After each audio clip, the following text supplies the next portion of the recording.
श्रीमन्महागणाधिपतये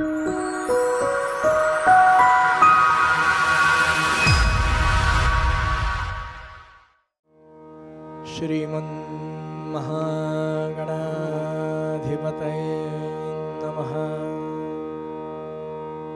वक्रतुण्ड महाकाय कोटिसूर्यसमप्रभ निर्विघ्नं कुरु मे देव सर्वकार्येषु सर्वदा। सर्वमङ्गलमाङ्गल्ये शिवे सर्वार्थसाधिके शरण्ये त्र्यम्बके गौरी नारायणी नमोस्तुते। गुरुर्ब्रह्मा गुरुर्विष्णुः गुरुर्देवो महेश्वरः गुरुसाक्षात् परब्रह्म तस्मै श्री गुरवे नमः। नीलाम्बुजश्यामलकोमलाङ्गं सीतासमारोपितवामभागं पाणौ महासायुक्यचारुचापं नमामि रामं रघुवंशनाथं। मनोजवं मारुततुल्यवेगं जितेन्द्रियं बुद्धिमतां वरिष्ठं वातात्मजं वानरयूथमुख्यं श्रीरामदूतं शरणं प्रपद्ये। राजाधिराज प्रभु रामचंद्र भगवान की जय। महारुद्र हनुमान की जय। कुंडलीक वरदा हरि विठ्ठल श्री ज्ञानदेव तुकाराम पंढरीनाथ महाराज की जय। श्री अनंत कोटि ब्रह्मांड नायक राजाधिराज सच्चिदानंद सद्गुरु श्री साईनाथ महाराज की जय। श्री ब्रह्म चैतन्य महाराज की जय। श्री अक्कलकोट स्वामी समर्थ महाराज की जय। जय जय रघुवीर समर्थ। हरे जय जय राम कृष्ण हरे जय जय राम कृष्ण जय जय राम कृष्ण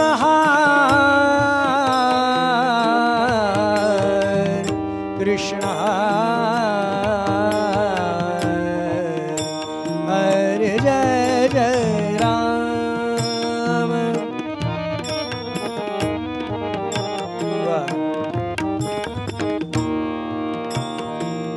गोवर्धन धर गोपालन दत्त गोवर्धन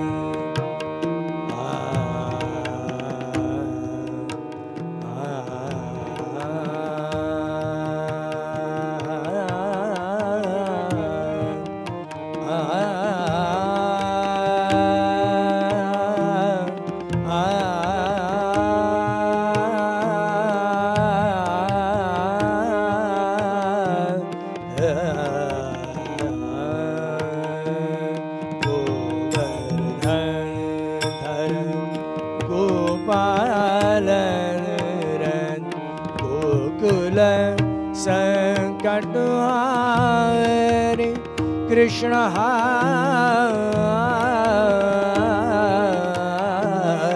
जय जय राम कृष्ण जय जय राम।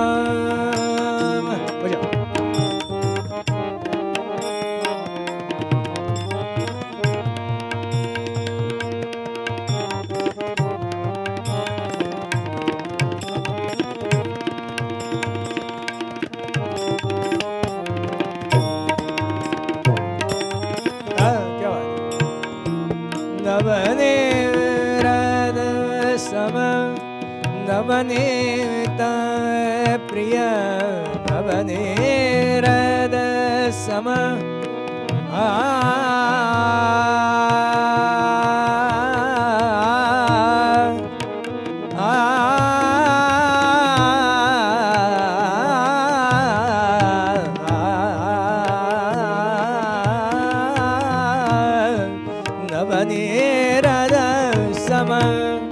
नवनीत प्रेम नवल विनोद विहार कृष्ण हरे जय जय राम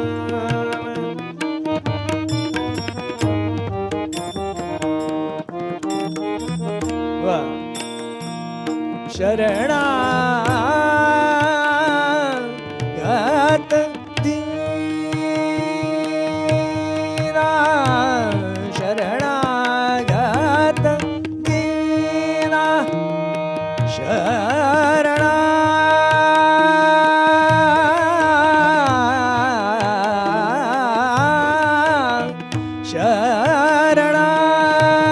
शरणागत दीना शरणागत शरणागत दिना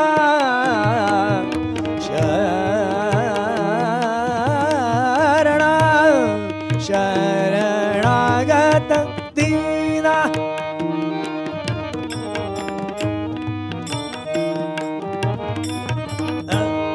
चरणिने करुणा दृष्टि निहार कृष्ण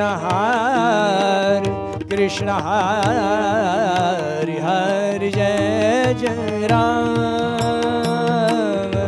कृष्ण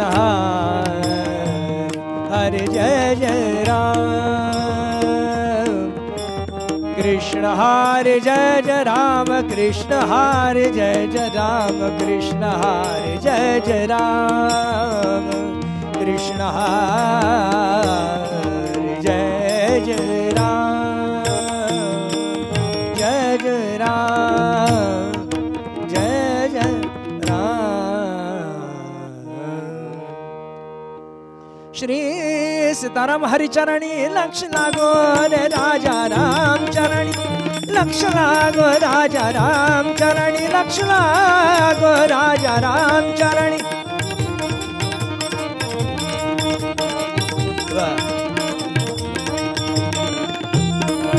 राजा राम है सीताराम है राजा राम चरणी लक्ष लागो राजा राम चरणी लक्ष लागो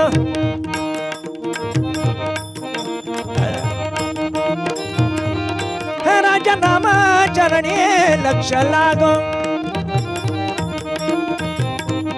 राजा राम चरणी लक्ष लागो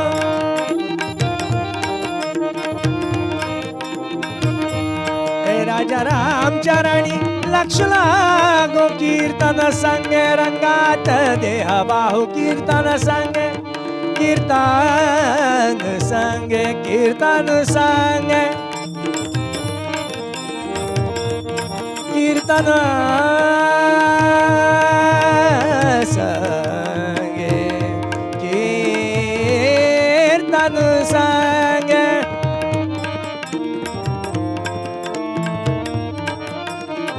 कीर्तन संगे कीर्तन संगे रंगात देह बाहु राजा राम चरणी लक्ष लागो राजा राम चरणी लक्ष लागो राजा राम चरणी स्वरूपी मनलाविता सौख्य आम्हा स्वरूपी मनलाविता सौख्य आम्हा स्वरूपी मन स्वरूपी मन स्वरूपी मन स्वरूपी मनलाविता सौख्य आम्हा काम क्रोधाधिक जाती निज धामा रामचरणी लक्ष लागो राजा रामचरणी लक्ष लागो राजा रामचरणी सीताराम चरणी राजा रामचरणी लक्ष लागो लक्ष लागो लक्ष लागो लक्ष लागो रघुपति राघव राजा रामपति पावन सीताराम जय जय रघुपति राघव राजा रामपति पावन सीताराम रघुपति राघव राजा राम पतित पावन सीताराम।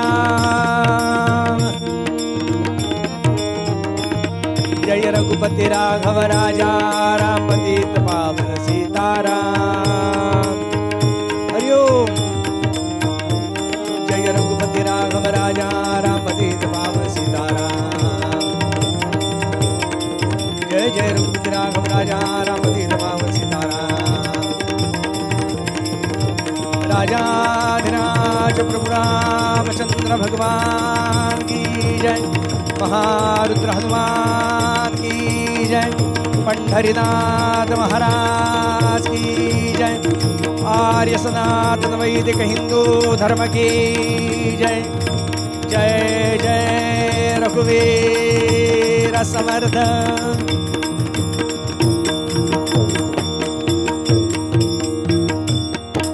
नमस्कार.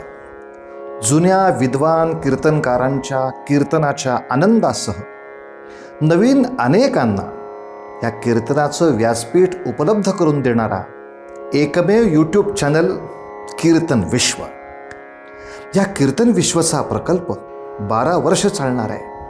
पैकी 5 वर्ष पूर्ण झाली आहेत. अनेक नवीन कीर्तनकार, अनेक नवनवीन विषय, अनेक नवनवीन मालिका आपण त्यामध्ये सादर केल्या आहेत. तेव्हा हा प्रकल्प आता पूर्णत्वाकडे जाण्यासाठी शक्यतो जेवढी शक्य असतील तेवढी कीर्तनं आपण प्रायोजित करा असं आवाहन करतो. प्रायोजित करणं शक्य नसेल तर यथाशक्ती जी काही आपल्याला मदत करता येईल ती जरूर करा. आणि या आर्थिक मदतीबरोबरच आणखीन एक, आपल्याकडे जुन्या कीर्तनकारांच्या काही संहिता उपलब्ध असतील तरी आमच्याकडे पाठवा.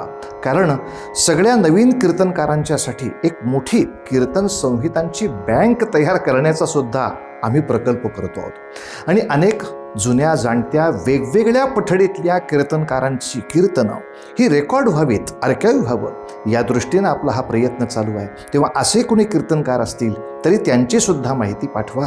कार्यालयाचे नंबर आपल्या समोर आहेत.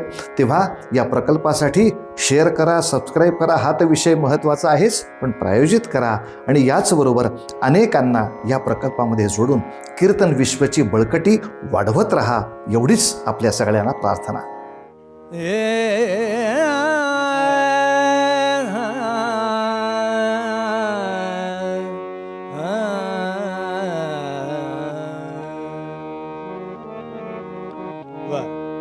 काळासी जो शासन करता, काळासी जो शासन करता, काळासी जो शासन करता, काळासी जो शासन करता, तोची अमुचा माता पिता, तोची अमुचा माता पिता. काळासी जो शासन करता, काळासी जो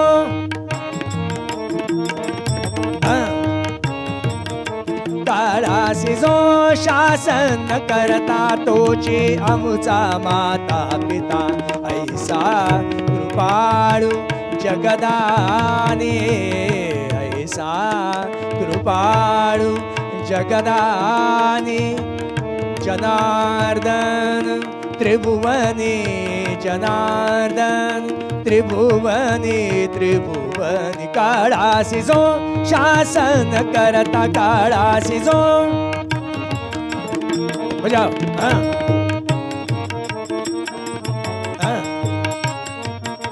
काळासी जो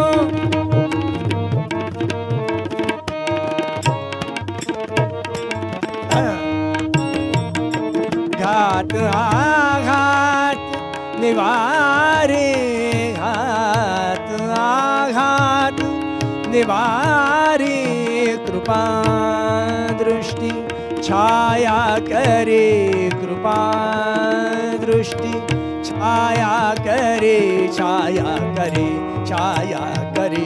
काळासी जो शासन करता, काळासी जो शासन करता, काळासी जो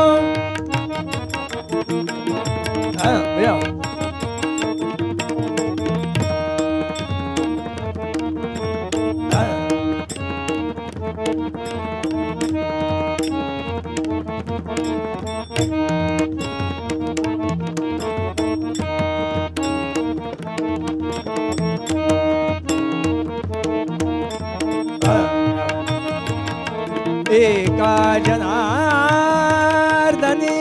शरण, एका जनार्दनी शरण, जनतोची जनार्दन, जनतोची जनार्दन, जनतोची जनार्दन, जनार्दन. काळासी जो शासन करता, काळासी जो शासन करता, काळासी जो, काळासी जो, काळासी जो. पंढरीनाथ महाराज की जय. प्रत्येक प्राणी मात्राचं एक आयुष्य आहे. प्रत्येक प्राण्याचं आयुष्य. माणसाला 120 वर्षाचं आयुष्य आहे, म्हणजे व्यवस्थित जगला तर 120 वर्षाचं आयुष्य आहे. 100 वर्षाचं म्हणतात, पण खरं म्हणजे 120 वर्षाचं आयुष्य असं शास्त्रात लिहून ठेवलं. प्राणी मात्रांचं म्हणावं तर कोणाला 40 वर्ष, कोणाला 60 वर्ष, कोणाला 20 वर्ष. कावळ्याला आयुष्य किती आहे? नागाला आयुष्य किती आहे?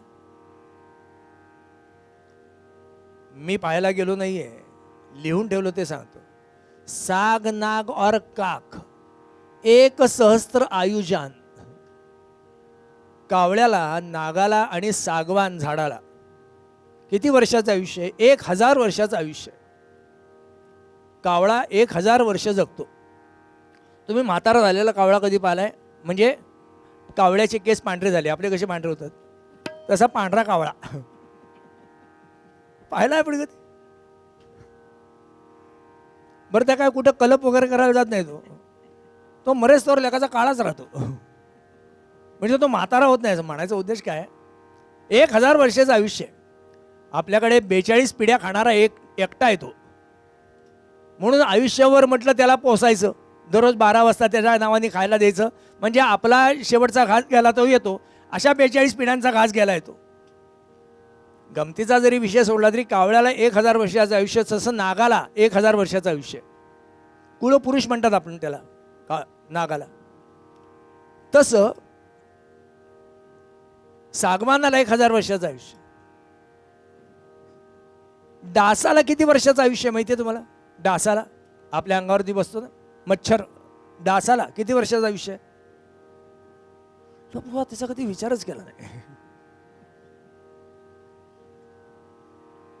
डासाची प्रजोत्पत्ती हवेत होते, हवेत होते. तसं त्याचं आयुष्य किती आहे डासाला? म्हटलं जोपर्यंत तो तुमच्या दृष्टीला पडत नाही तोपर्यंत त्याचं आयुष्य.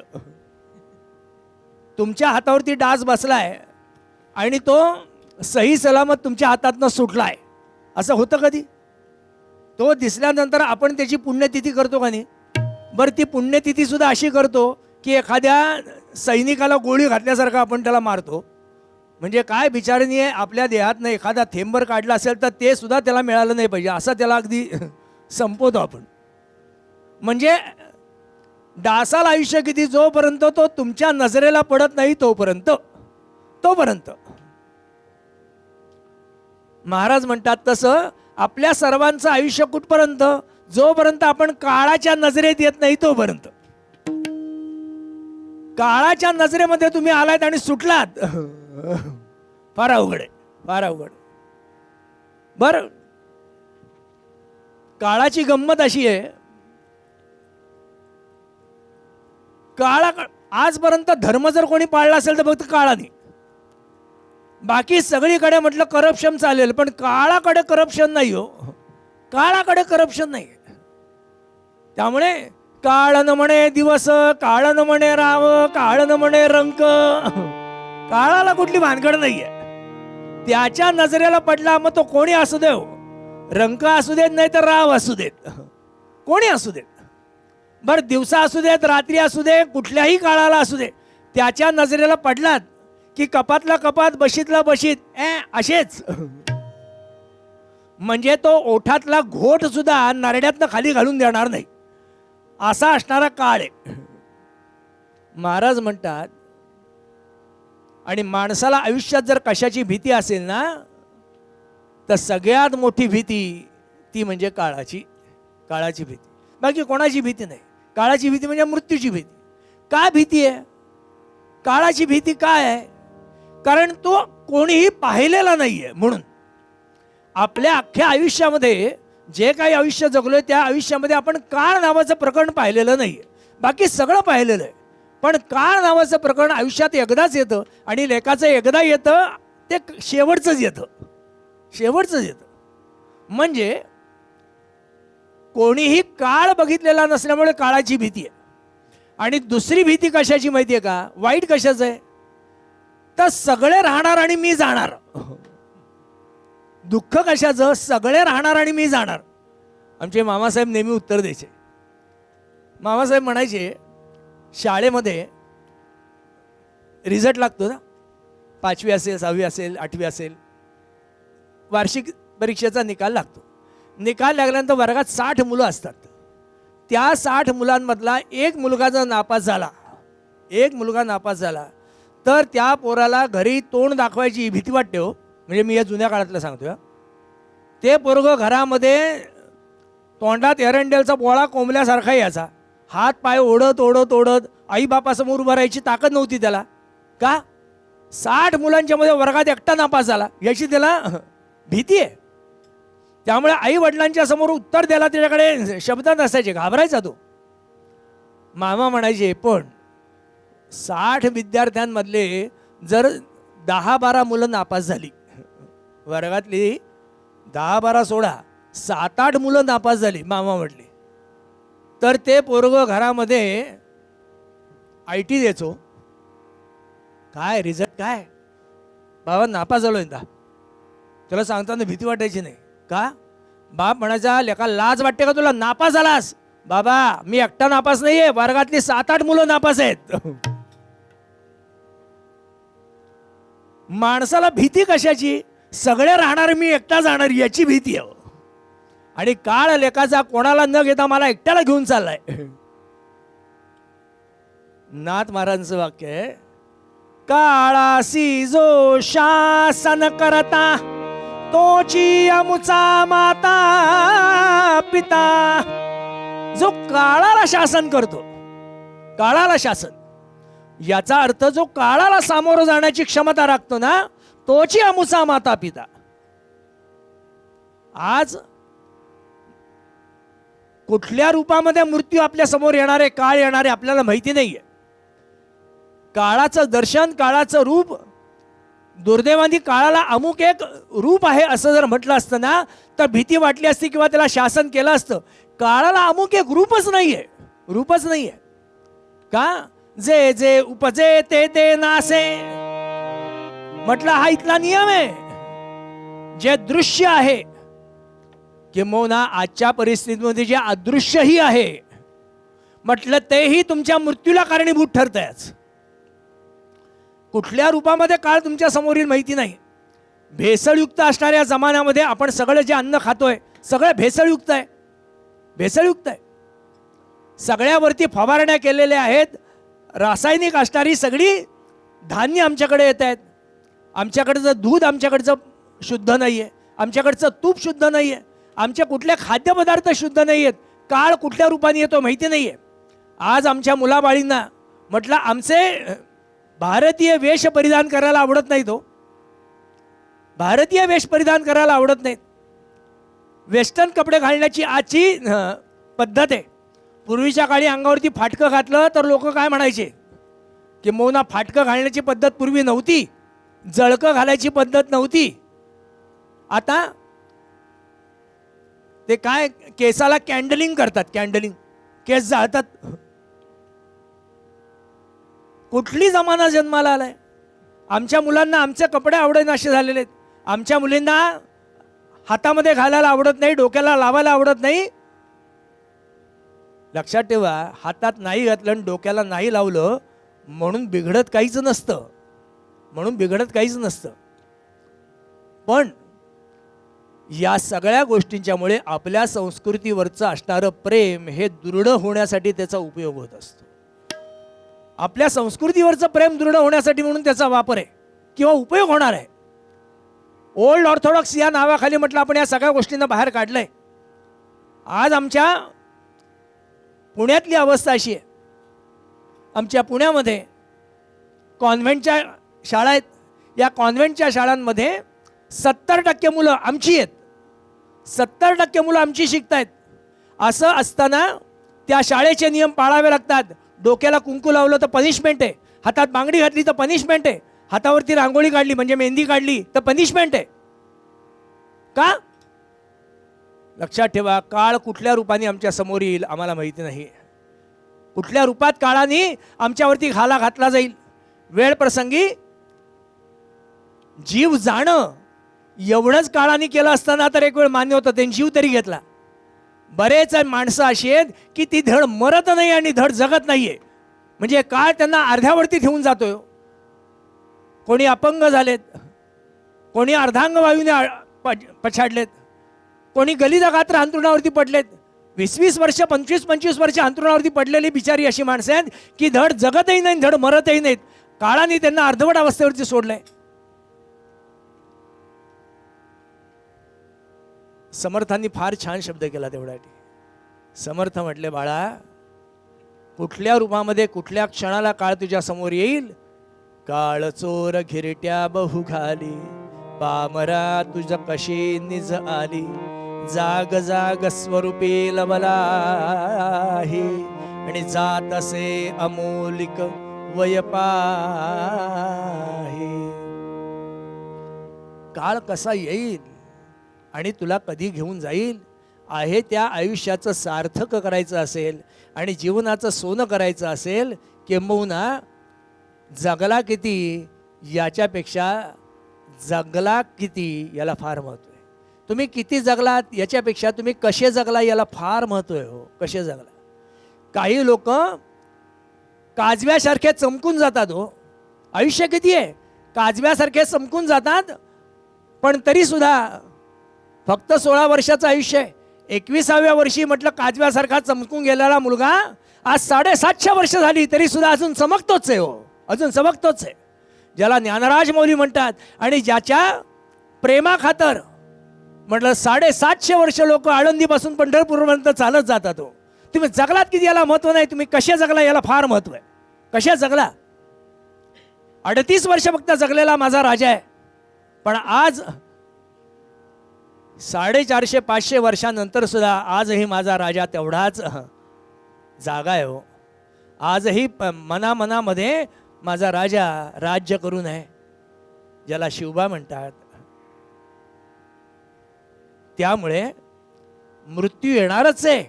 इथं कोणी मृत्यूच्या दारातनं सुटलेला नाही आहे, पण त्या मृत्यूला सुद्धा तुम्हाला थांबवता आलं पाहिजे. थांब, माझं हे काम झाल्यानंतर तुझ्याकडे येतो, एवढी म्हणायची तुमच्याकडे क्षमता असली पाहिजे.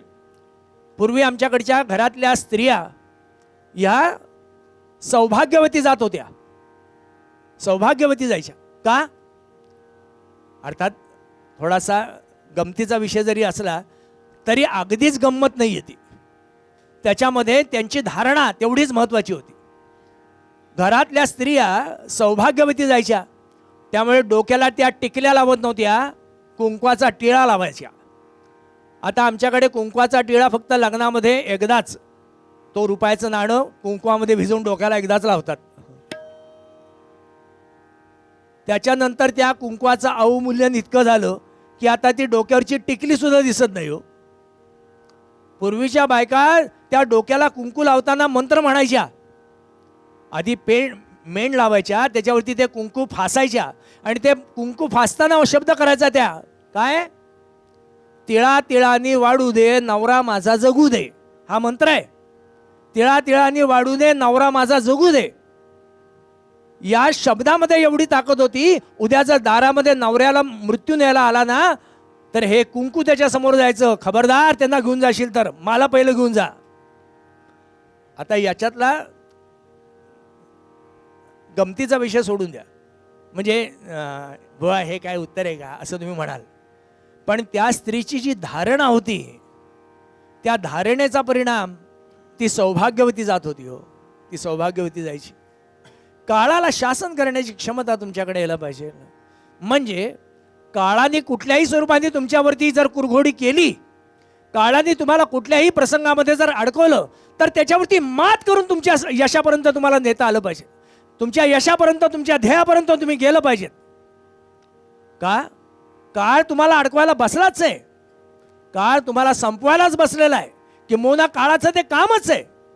पण असं असून सुद्धा त्याच्यातनं मार्ग काढून त्या काळाला बाजूला सरून आपल्या ध्येयापर्यंत जायचं आणि आपलं ध्येय साध्य होईस्तवर म्हटलं त्या काळाला आपल्यावरती घाला घालून द्यायचा नाही. अशी धारणा ज्याची आहे ना, तोची अमुचा माता पिता.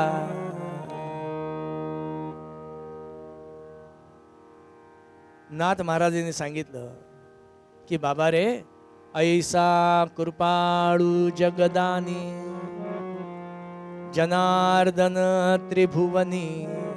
नाथांनी शब्द करताना मुद्दाम केला. मला मधल्या अभंगाकडे जायचं नाही. काळाला शासन करणारा कोण आहे? एका भगवंताशिवाय शिवाय दुसरा कोणी नाही. हा भगवंत काळाला शासन करू शकतो. अहो, भगवंत कुठला काळाला शासन करणार? भगवंताच्या वरती सुद्धा एक जण आहे. देवावरती सुद्धा ज्याची सत्ता चालते ना, म्हटलं तो देवापेक्षा एक मात्रा त्याच्याकडे जास्त आहे. त्याचं नाव आहे दैव.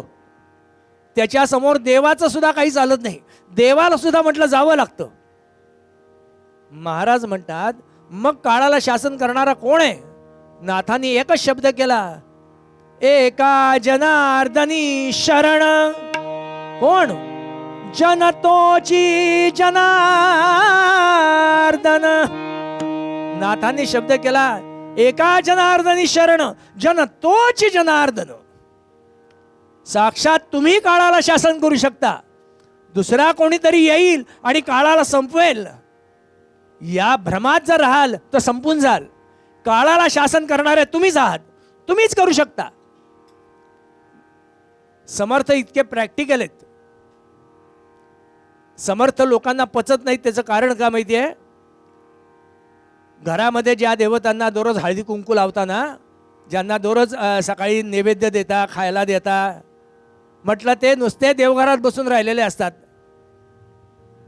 उद्या जर तुमच्या घरात चोर शिरला, दरोडेखोर शिरला आणि त्याला प्रतिकार करण्याची तुमच्याकडे ताकद नाही आहे, त्यावेळेला काय करा? या देवघरामध्ये ज्या कापडावरती, ज्या वस्त्रावरती देवाला बसवलं आहेत ना, म्हटलं ते सगळे देव त्या वस्त्रामध्ये गुंडाळा. त्या वस्त्राला मारा गाठ आणि म्हटलं त्या देवांचं गाठोडं घाला त्याच्या टाळक्यात. समर्थ इतके प्रॅक्टिकल आहेत. हो बुवा, ते मग ते काय असं आंघोळ केल्याशिवाय देवाला हात लावत नाही ना, ते सगळं नंतर. त्या आलेल्या चोराला पळवून लावा, नंतर सगळ्या देवांना आंघोळ करून आंघोळ घाला, नीट पूजा नंतर. पण त्यावेळेला त्यांना कामाला आणा. इतक्या समर्थ प्रॅक्टिकल आहेत. ज्या वेळेला तो औरंगजेब मूर्त्या फोडत निघालेला होता, त्यावेळेला सगळे हवालदिल झाले, आमचे देव चाललेत. समर्थ किती प्रॅक्टिकल. समर्थ म्हटले, लेका तू फोडून दमतो का मी तयार करून दमतो, मला बघायचंय. का? आमच्याकडे दगडाला शेंदूर फासला की देव तयार. याला काळाला मार्ग काढणं म्हणतात. काळाच्या असणाऱ्या स्थितीतनं मार्ग काढणं असं म्हणतात. काळाला शासन करणं असं म्हणतात. काळ या ना त्या रूपाने तुमच्या समोर येणार आहे, पण येणाऱ्या काळाला बाजूला सारून आपल्या ध्येयापर्यंत कसं जायचं आणि समोरच्याला नामोहरम कसं करायचं आणि आपलं उद्दिष्ट कसं गाठून घ्यायचं. नाथ म्हटले, जन तोची जनार्दन. ते तुम्हीच आहात. तुम्हीच. आपल्यातला भगवंत जागा करा. आपल्यातला भगवंत लक्षात ठेवा. निर्गुण निराकार परब्रह्म या पृथ्वी तलावरती सगुण साकार झालं ना, त्याला या पृथ्वी तलावरती येण्यासाठी जर कुठला आकार मिळाला असेल तर तो तुमचा आहे. तुमच्या आकाराने भगवंत हे संपूर्ण विश्व बघतोय. तुमच्या नजरेने हे संपूर्ण विश्व बघतोय. तुमच्या मुखाने भगवंत हे सगळं विश्व चाकतोय. तुमच्या इंद्रियांच्या द्वारे या संपूर्ण विश्वाचा आनंद भगवंत घेतोय. म्हटल्यानंतर तुमच्या देहाच्या मार्फतच भगवंत काळाला शासन करणार आहे. भगवंत येईल, दुसरा कुठला तरी अवतार होईल आणि म्हटलं तो संपेल, या भ्रमात राहिलात ना तर भगवान कर्पूरनाथांचं 16 वेळा मंदिर जसं लुटलं गेलं ना, तसं आजही लुटलं जाईल. हो, लिंबवणं जातच आहे, जातच आहे. म्हणून आलेल्या काळाला शासन करणारे तुम्हीच आहात. आपल्यातला भगवंत जागा करा. त्या काळावरतीही मात करा आणि आपल्या उद्दिष्टापर्यंत पोचा. बघा, भगवंताचं दर्शन तुम्हाला नुसतं होणार नाही, तर त्या भगवंताचा आनंद तुमच्या आयुष्यामध्ये कायम राहील. किंबहुना दुसऱ्याच्या आयुष्यामध्ये आलेल्या काळालाही बाजूला कसं सारायचं याची प्रेरणा तुमच्याकडनं समाजाला मिळेल. अशी प्रेरणा आणि असं काळाला कोणी शासन केलं आणि त्या काळातनं मार्ग कोणी काढला आणि आपलं ध्येय कोणी गाठलं, अशा एका मुलीचं चरित्र आपण पाहणार आहोत. पूर्वपदात नारद महाराज सांगतात, काळासी जो शासन करता, काळासी जो शासन करता, काळासी जो शासन करता, काळासी जो शासन करता, तुझी अमुचा माता पिता, तुझी अमुचा माता पिता, काळासी जो शासन करता, काळासी जो शासन करता, काळासी जो शासन करता.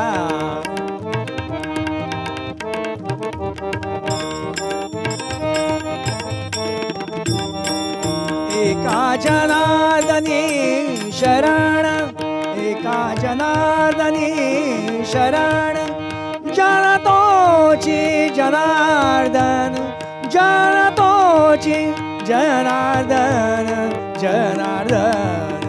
काळासी जो शासन करता, काळासी जो शासन करता, काळासी जो, काळासी जो, काळासी जो शासन करता. क्षणभर भजन करूयात, आख्यानाकडे जाऊ. रघुपती राघव राजा रामपती तपामन सीताराम. जय जय रघुपती राघव राजा रामपती तपामन सीताराम. जय जय रघुपती राघव राजा रामपती तपामन सीताराम.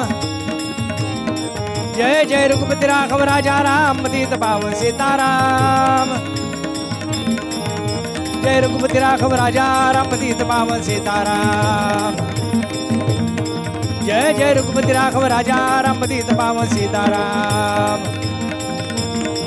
राजाधिराज प्रभु रामचंद्र भगवान की जय. महारुद्र हनुमान की जय. पंढरीनाथ महाराज की जय. आर्य सनातन वैदिक हिंदू धर्म की जय. भारत माता की जय. जय जय रघुवीर समर्थ.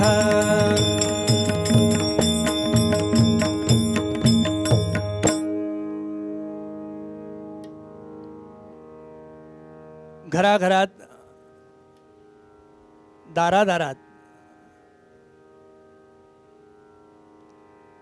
आपलं जीवन समृद्ध व्हावं, आपली संस्कृती समृद्धी व्हावी, चांगल्या विचारांचं संक्रमण व्हावं, याच्यासाठी गेली 3 वर्ष अखंड प्रयत्नशील असणारी आमची कीर्तन विश्व संस्था अनेकविध कीर्तनांच्या माध्यमातनं समाजाला बऱ्यापैकी माहिती नसणारे विषय समोर घेऊन येते, चरित्र घेऊन येते. विशेषत्वाने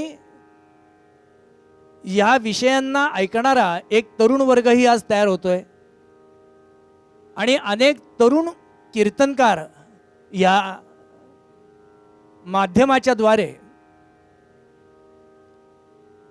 आपली संस्कृती लोकांच्यापर्यंत पोहोचवण्याचा प्रयत्न करतायत. आणि कीर्तन विश्वचं वैशिष्ट्य कुठल्याही वेळी, कुठल्याही काळी, हवं तेव्हा, हवं तिथं, हवं तसं भगवत चरित्र ऐकून आपलं जीवन समृद्ध करावं आणि इतरांचंही जीवन समृद्ध करण्यासाठी कार्यरत व्हावं. आज आपल्या या प्रोत्साहनाच्यामुळे कीर्तन विश्वाला नवीन नवीन विषय आपल्यासमोर आणायला आनंद होतोय. आपण अवश्य या कीर्तनांचा लाभ घ्यावात. कीर्तन सबस्क्राईब केलं नसेल तर मुद्दाम करावं, लाईक करावं आणि इतरांनाही ते पाहण्यासाठी प्रोत्साहित करावं अशी आपल्या सर्वांना विनंती. कीर्तनाकडे वळूयात. बेटी चलो ना जल्दी, बहुत भूख लगी है. मम्मी आती हूं, अभी हो गए, 10 मिनट बाकी है. अरे पगली 10 मिनट कहते कहते 2 घंटे हो गए, हम कहाँ ठहरे यहाँ पे, हमें बहुत भूख लगी है. मम्मी आती हूं, थोड़ा सा बाकी है. असं एक मुलगी नाही म्हणाला, धडधाकट छान दिसणारी, सडपातळ बांध्याची म्हणावी,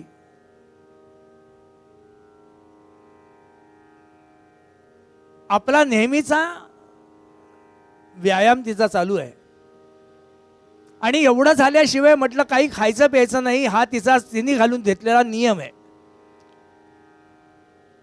22-23 वर्षाची असणारी ही मुलगी अगदी छोटी नाही आहे. उत्तर प्रदेशमध्ये आंबेडकर जिल्हा म्हणून आहे, त्या आंबेडकर जिल्ह्यामध्ये पंडाटोला नावाचं एक गाव आहे. शहजादपूरमध्ये येणारं हे पंडाटोला नावाचं गाव. त्या पंडाटोला या गावात राहणारी एक सामान्य घरातली मुलगी. वडील मिलिटरीमध्ये होते, आई, तिचा भाऊ, घरातला सगळा परिवार. लहानपणापासूनच प्रतिकार करण्याची, म्हणजे अन्यायाच्या विरुद्ध प्रतिकार करण्याची मानसिकता वडील मिलिटरीमध्ये असल्यामुळे मुलीच्या अंगामध्ये उतरणं हे स्वाभाविक आहे. अगदी 4थीमध्ये असताना ही मुलगी वर्गामध्ये एका मुलाने केलेला गैरव्यवहार पाहता मागचा पुढचा विचार न करता पुढे जाऊन त्याला 2 मुस्काळात चढवणारी ही मुलगी आहे.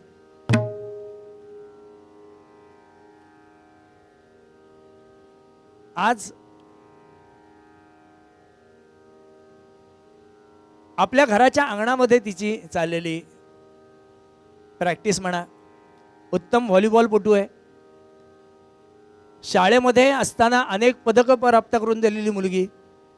त्याच्यानंतर स्टेट लेवलवरती, नॅशनल लेवलवरती या मुलीने व्हॉलीबॉल खेळावा, आपल्या देशाला वेगवेगळ्या स्वरूपाची पदकं प्राप्त करून द्यावीत, गोल्ड मेडलिस्ट असणारी ही मुलगी आहे.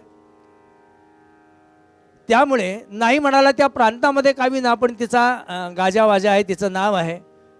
10-12 वेळाला पेपरात फोटो वगैरे आलेले असणार, त्यामुळे तिथल्या लोकांना ती माहिती आहे. आज दुपार टळण्याची वेळ झाली तरी सुद्धा मुलगा अजून घरात येत नाही. म्हटल्यानंतर आईने म्हणावं, बेटी जल्दी चलो, बहुत भूक लगी है. मुलीने आपला आवरावं, पटकन यावं. घामानी थपथपलेली मुलगी, नाव तिचं अरुणिमा. पटकन आवरावं, सगळ्यांमध्ये जेवायला येऊन बसावं. घरातली सगळी मंडळी जेवतात, त्याच्यात ही पण बसली आणि पटापटा पटापटा जेवतीये. पगली, कहीं जाना है? अरे खाना खाना है, ये क्या करी है तू? मम्मी, तुझे मालूम नहीं है आज मुझे दिल्ली जाना है. कब तय हो गया? मी तुला परवाच सांगितलं होतं मला आज दिल्लीला जायचंय. अगं माझी उद्या परीक्षा आहे दिल्लीला. कधी सांगितलंस? अगं परवाच तू काम करत असताना सांगितलं ना, तुझं लक्ष नसेल त्यामुळे तुझ्या आता लक्षात नसेल. मला तुझ्याबरोबर येणं शक्य नाही, मला काम आहे घरात. मी कुठं तुला म्हटलं माझ्याबरोबर चल म्हणून? मी कुठं म्हटलं तुला? मी एकटी जाईन. पगली है, रात का सफर है, कैसी जाएगी? रात को ट्रेन है ना, उससे चली जाओगी. अकेली लड़की है तू, अकेली जाएगी? मम्मी, अभी मैं क्या बच्ची हूं क्या? अभी 22-23 बरस की हूं मैं. पोरी, मुलगी किती मोठी झाली ना तरी सुद्धा ती लहानच असते, लहानच असते. आई वडिलांसाठी लहानच असते बाळा. मम्मी मला तर जायला पाहिजे, उद्या परीक्षा आहे. कशी जाणार? रात्री लखनौवरनं दिल्लीला जायला ट्रेन आहे, त्या गाडीने जाणार आहे. बर, तिकीट स्टेशनवरती जाऊन काढू. अगं म्हणजे ऐन वेळेला कुठं रिझर्वेशन मिळणार आहे का? आई जनरलच्या डब्यातनं जाते. जनरलच्या डब्यामध्ये गर्दी भरपूर असते, त्यामुळे तिथं सुरक्षितता जास्त. रात्री डब्यात कोणी झोपत नाही, जनरलच्या डब्यात गप्पा मारत बसलेले असतात आणि मग त्यामुळे सुरक्षितता जास्त. मी त्या जनरलच्या डब्यातनं जाते. नीट जाशील ना? हो. गेली की फोन कर. हो. चरित्र आत्ताच आहे. हां, ज्या मुलीचं चरित्र सांगतोय ती मुलगी 1988 साली जन्माला आलेली मुलगी आहे. 88 सालातली मुलगी आहे, म्हणजे आज 23-24 साल चालू आहे.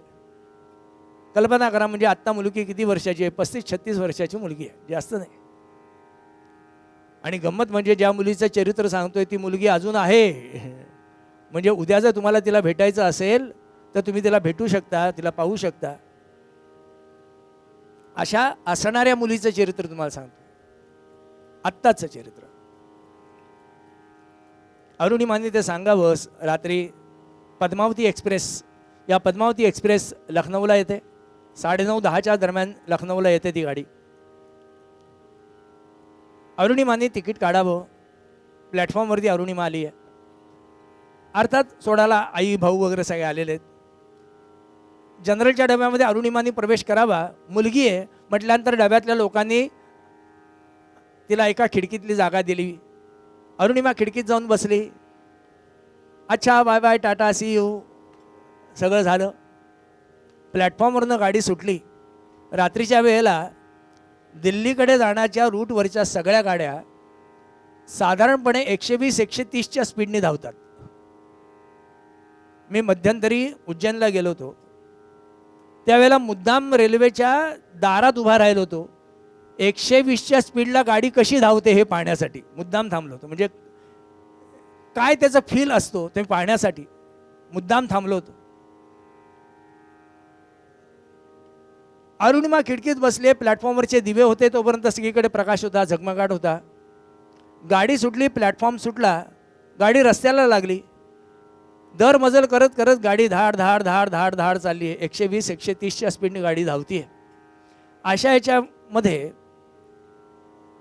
गाडीनी मुझफ्फरपूर सोडलं. आता पुढचं स्टेशन येणार आहे ते बरेली रेल्वे स्टेशन. साधारणपणे रात्री 1:30 वाजता बरेली रेल्वे स्टेशन येतं. बरेली आपल्या सगळ्यांना माहिती आहे. बरेली रेल्वे स्टेशन, तिथे येणारी धावणाऱ्या गाडीमध्ये शांतता आहे, गप्पा गोष्टी चालल्या लोकांच्या. अरुणिमा शांत बसले. अशा याच्यामध्ये आता बरेली रेल्वे स्टेशन एक 10, 15, 20, 25 किलोमीटरवरती आहे असं. आणि याच्यामध्ये त्या डब्यामध्ये बसलेली 4 मुलं, त्यांनी एकमेकाकडे पाहिलं. गाडीने घेतलेला वेग, त्या वेगामध्ये चाललेली गाडी. आता आजूबाजूचा कुठेही आवाज नाही आहे, फक्त गाडीचा धाडधाड धाडधाड धाडधाड धाडधाड आवाज चाललेला आहे. अशा याच्यामध्ये 4 मुलांनी एकमेकाकडे पाहिलं. गाडीमध्ये 4 युवक ते रात्रीच्या समया, गाडीमध्ये 4 युवक ते रात्रीच्या समया. धाक दाखवी लूटच करती, धाक दाखवी लूटच करती, शस्त्र करी किमया. गाडीमध्ये 4 युवक ते रात्रीच्या समया.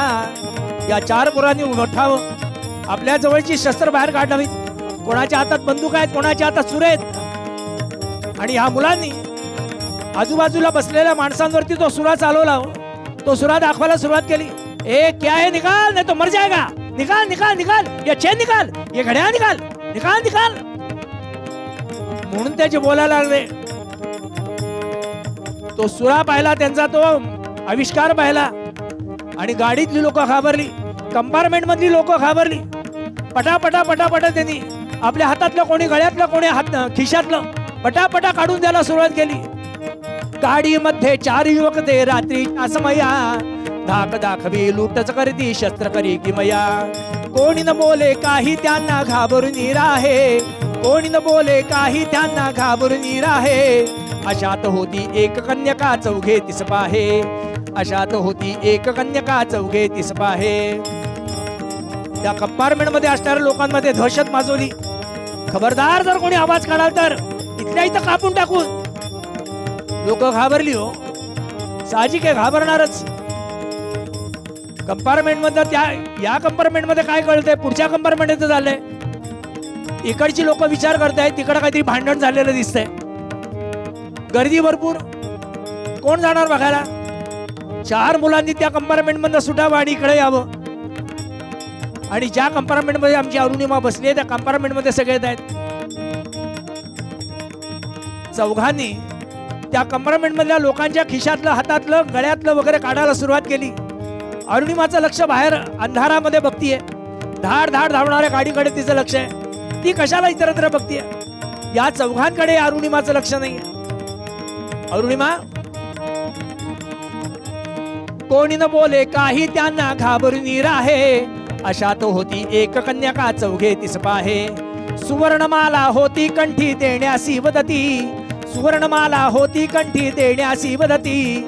निर्भयतेने नचदे इति प्रतिकारच करते. या चौघातला एक माणूस पुढे आला. अरुणिमाच्या गळ्यामध्ये एक सोन्याची चेन आहे. तिच्या वडिलांनी तिला दिली असेल. तिच्या गळ्यात येते. ए लडकी, ए चेन निकाल, चेन निकाल. अरुणिमाने त्याच्याकडे पाहिलं.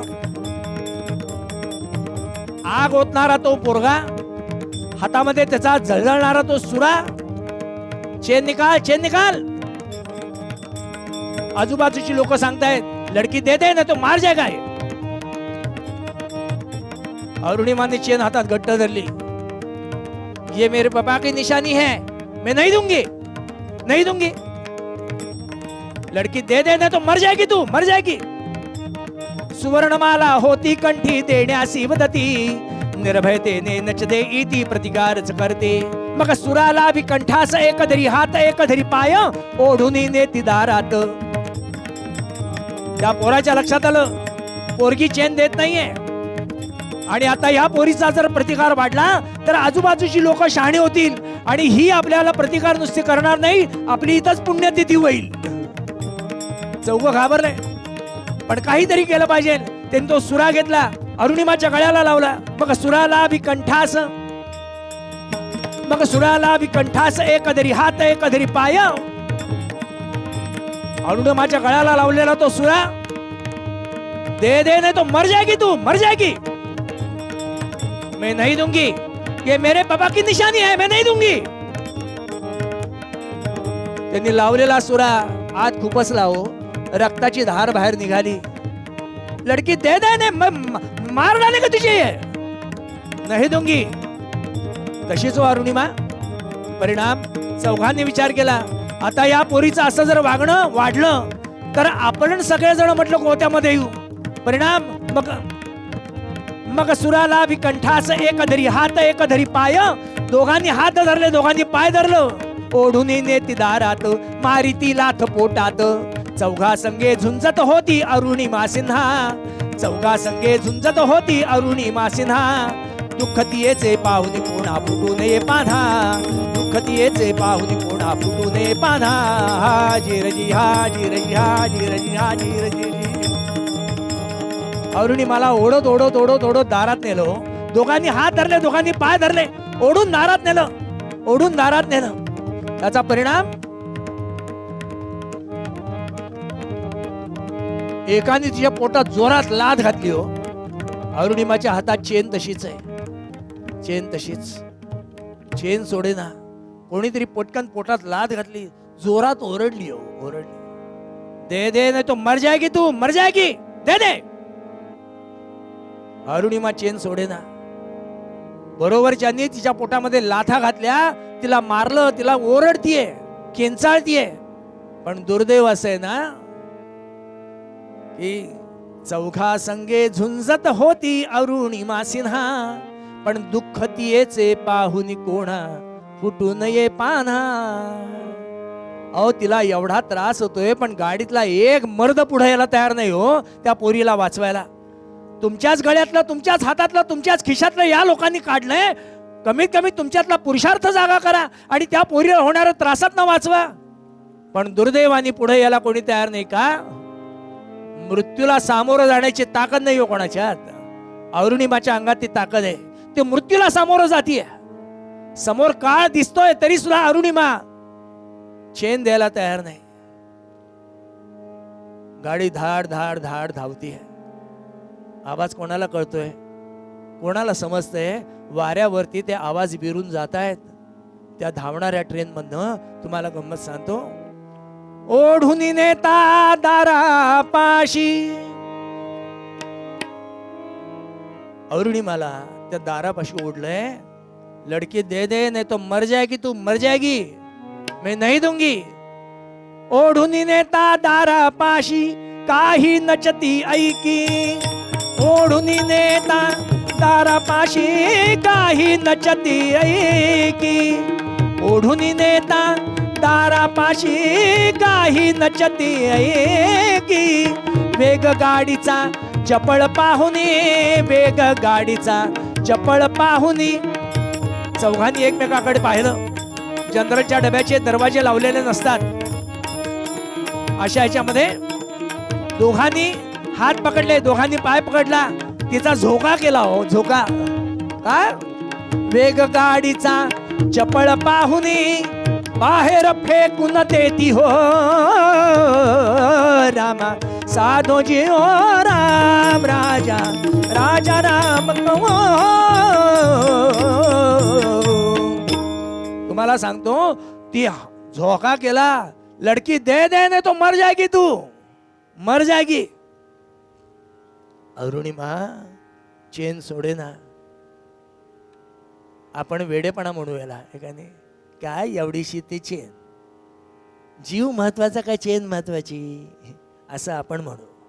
पण लक्षात ठेवा, आपल्याला जर कोणी प्रेमाने आपली एक निशाणी दिली असेल ना, तर ती आपल्याला अनमोल असते, अनमोल असते.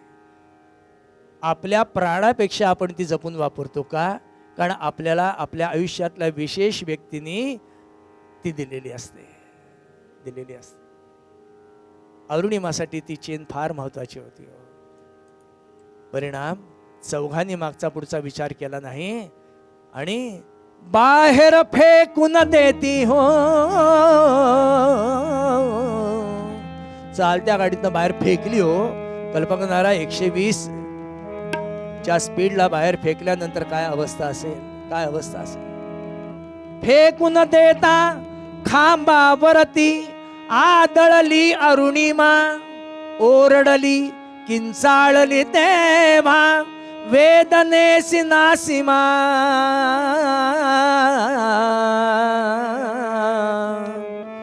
जशी बाहेर फेकली इलेक्ट्रिकचे खांब असतात ना, अरुणिमा धाडकन त्याच्यावरती आपटली हो, धाडकन आपटली. रस्त्याने जाताना 10च्या स्पीडचा मोटारीचा धक्का लागला तर आपल्याला काय होतं आठवा.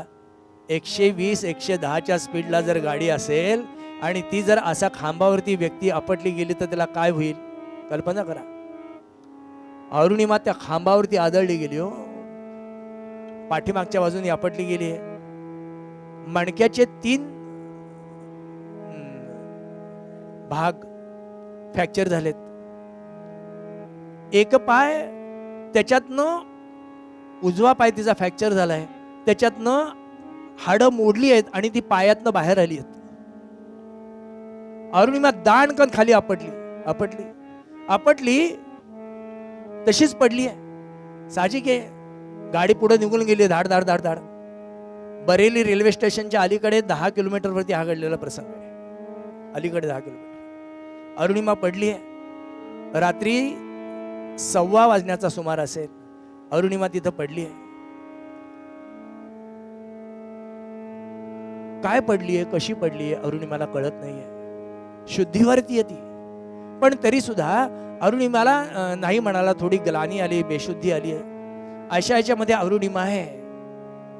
पडे पटरीवरी बालिकेचा पाय हो, पडे पटरीवरी बालिकेचा पाय हो, पडे पटरीवरी बालिकेचा पाय, वेदनेने आळवी आर्तमाय हो, पडे पटरीवरी बालिकेचा पाय, वेदनेने आळवी आर्तमाय, परी नाही ऐकिली कुणी साधा, पडी नाही. अरुणी जोर जोरात ओरडतीये. कोण आहे ऐकायला तिथं? रात्रीच्या वेळेला त्या पटरीवरती पडलेल्या अरुणी मला ऐकायला कोण आहे का? पडे पटरीवरी बालिकेचा पाय, पडे पटरीवरी बालिकेचा पाय. अरुणिमा तशीच पडली बिचारी. लक्षात आलं पटरी हलतीये, पटरी हलतीये. जाणीव झाली पटरी हलतीये म्हणजे गाडी येतीये. अरुणिमा शुद्धीवरती आहे. लक्षात आलं तिचा एक पाय त्या पटरीवरती पडला आहे आणि ज्या पटरीवरती पाय पडलाय ती पटरी हलतीये म्हणजे त्या पटरीवरनं गाडी येणार आहे. लांब पाहिलं तर छोटा दिवा दिसतोय, याचा अर्थ गाडी येतीये. अरुणिमानी आपला पाय उचलायचा प्रयत्न केला, पाय उचलता येईना.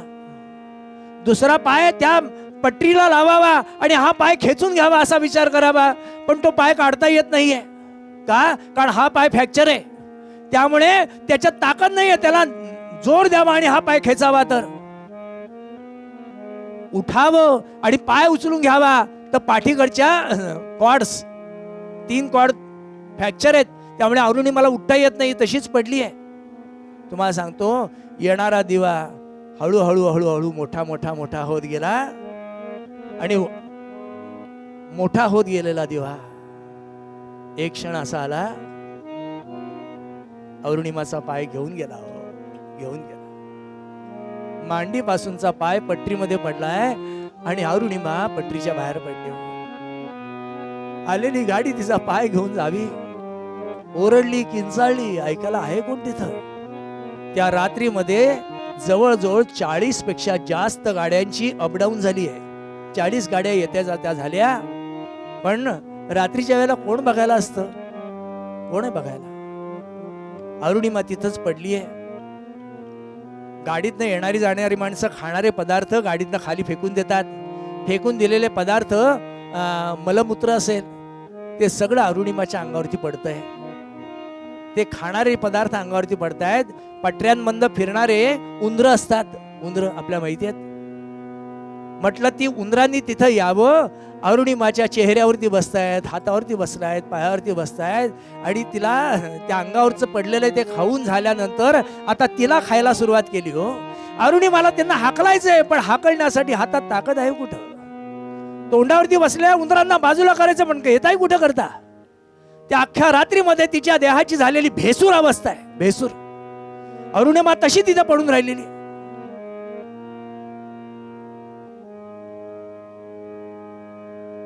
असतागलानी मध्ये अग गाडीचाच नाद एकानी आणि शर्थ करी यत्नाची. अरुणिमाने खूप प्रयत्न केले पण पायाची जाहली पुरी हानी. पहाटेच्या वेळेला तिथून एक गाडी गेली. हो पॅसेंजर वगैरे असेल आणि त्या गाडीतनं जाणाऱ्या लोकांनी पाहिलं कुठला तरी एक माणूस तिथं पडलाय, हालचाल करतोय. कोण आहे काय माहिती.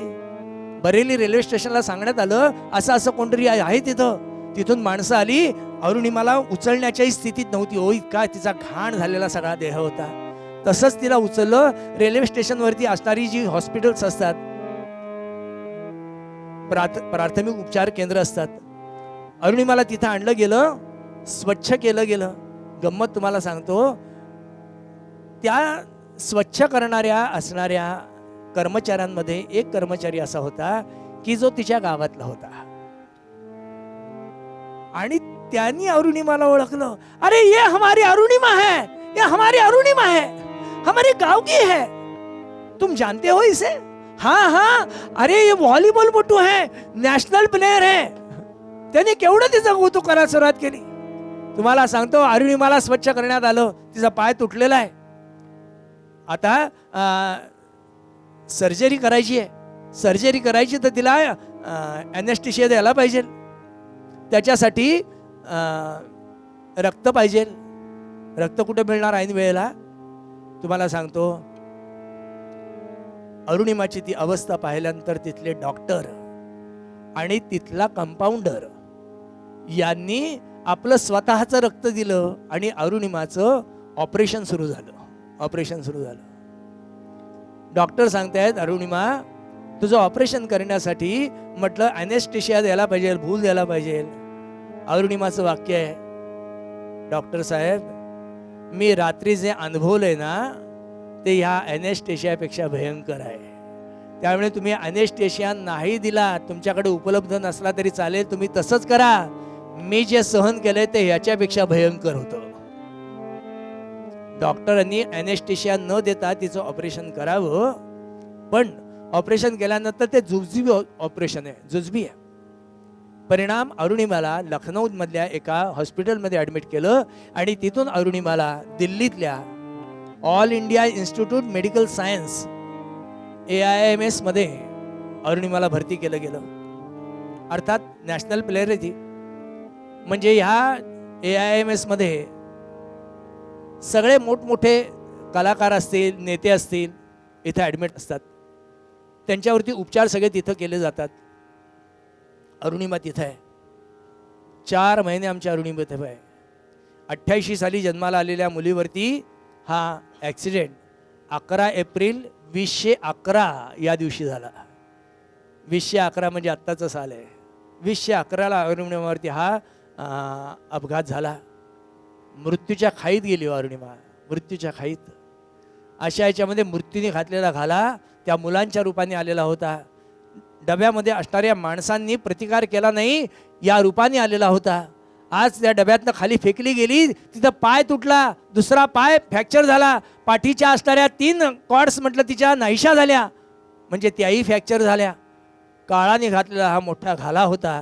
पण अरुणिमा हॉस्पिटलमध्ये ॲडमिट आहे.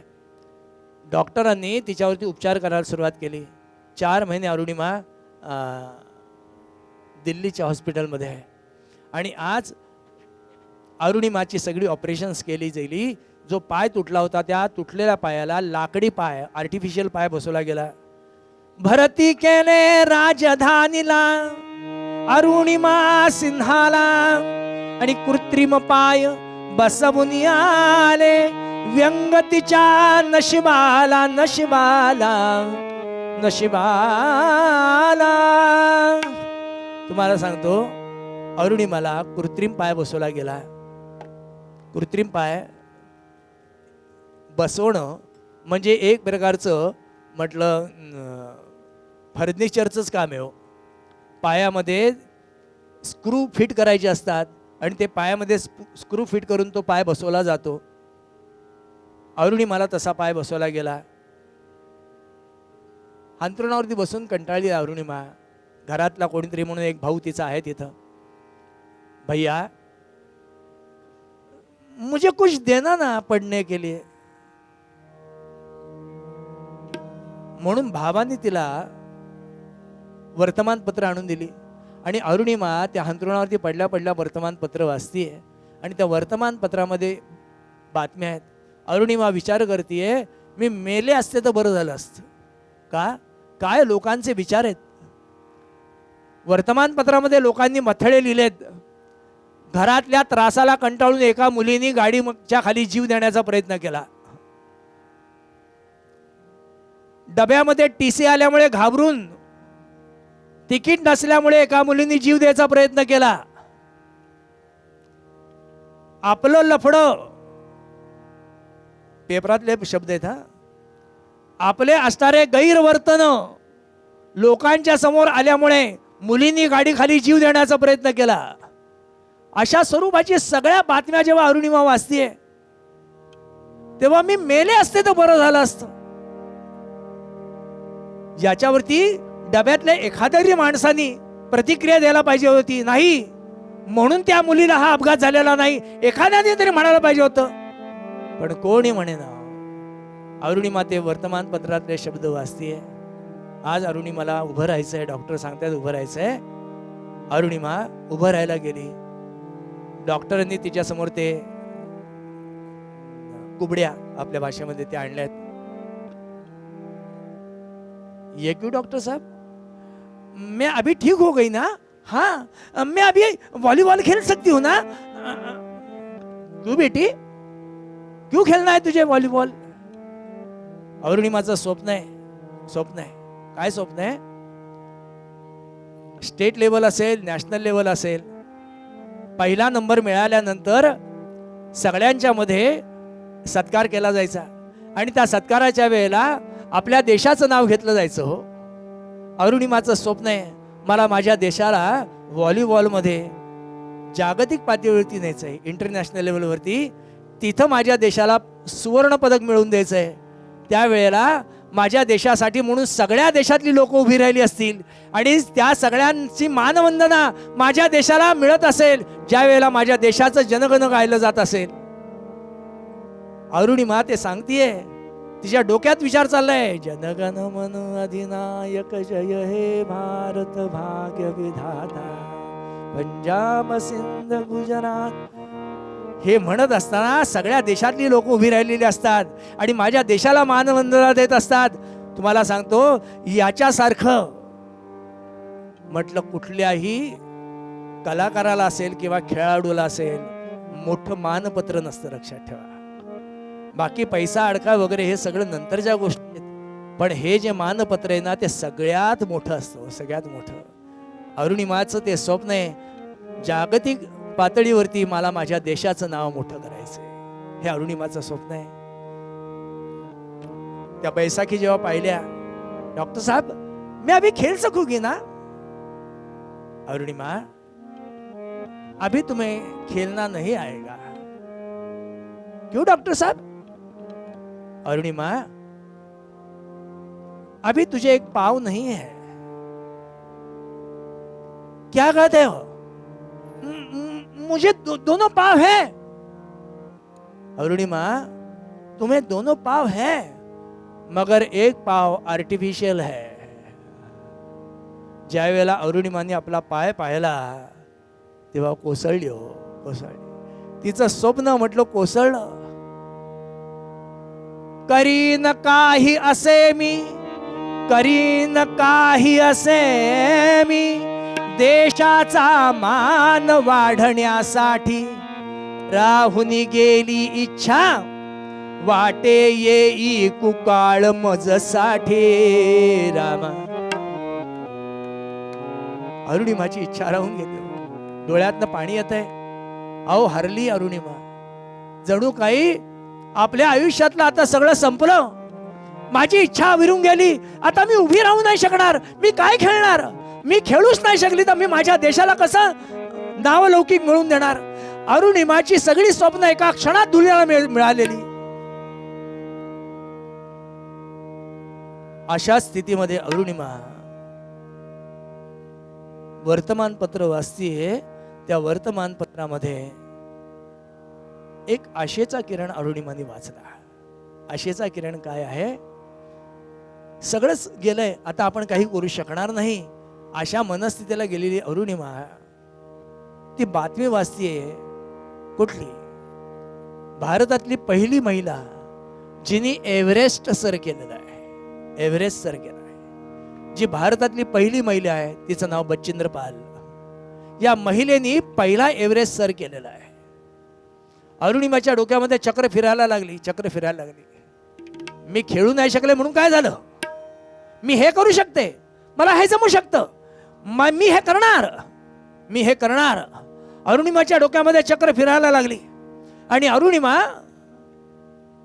तिच्या भावाला म्हणते, भैया डॉक्टर साहब से जाके पूछो डिस्चार्ज कब देने वाले हैं, जाके पूछो. ती गेली डॉक्टरकडे.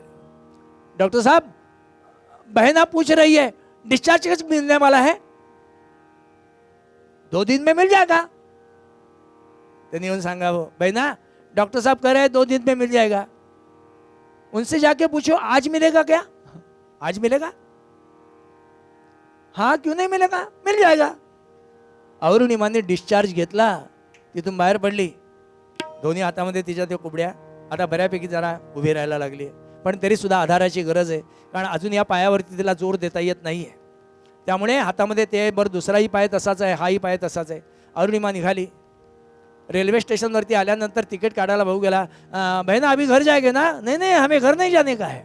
कहाँ जाने का है? हमें बंगाल जाने का है.